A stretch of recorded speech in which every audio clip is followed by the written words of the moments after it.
మురళీ స్వామి, మురళీకృష్ణమాచార్య స్వామి భద్రాచలం మనందరికీ తెలుసును.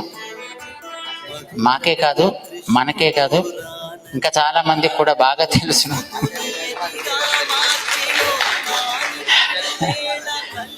రెండు రకాలుగా తెలుసును. ఇప్పుడు ఈ మధ్యన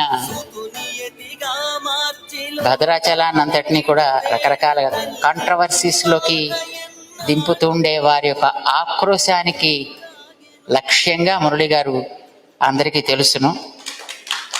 కానీ ఆయన చేసేది ఆ క్షేత్రపు యొక్క వైభవాన్ని సురక్షితంగా ఉంచాలి. అది పల్చబడకూడదు, అది మరక పడకూడదు అనేటువంటి కృషిని ఆయన చేస్తున్నారు. వారి యొక్క కృషికి మేము మంగళాశాసనాలు చేస్తున్నాం.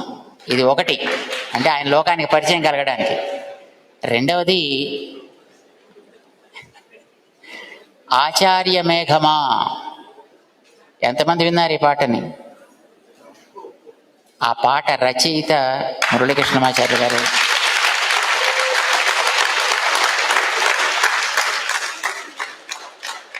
ఆ పాటని రచించి దాన్ని మొట్టమొదట ఎవరో ఒకరి ద్వారా పాటించారు. కానీ ఆ తర్వాత అది అమ్మగారి యొక్క కంఠంతో ప్రచురం అయింది.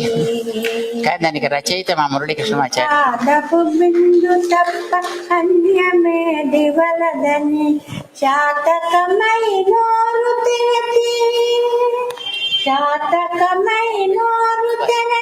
నిన్ను చూచితను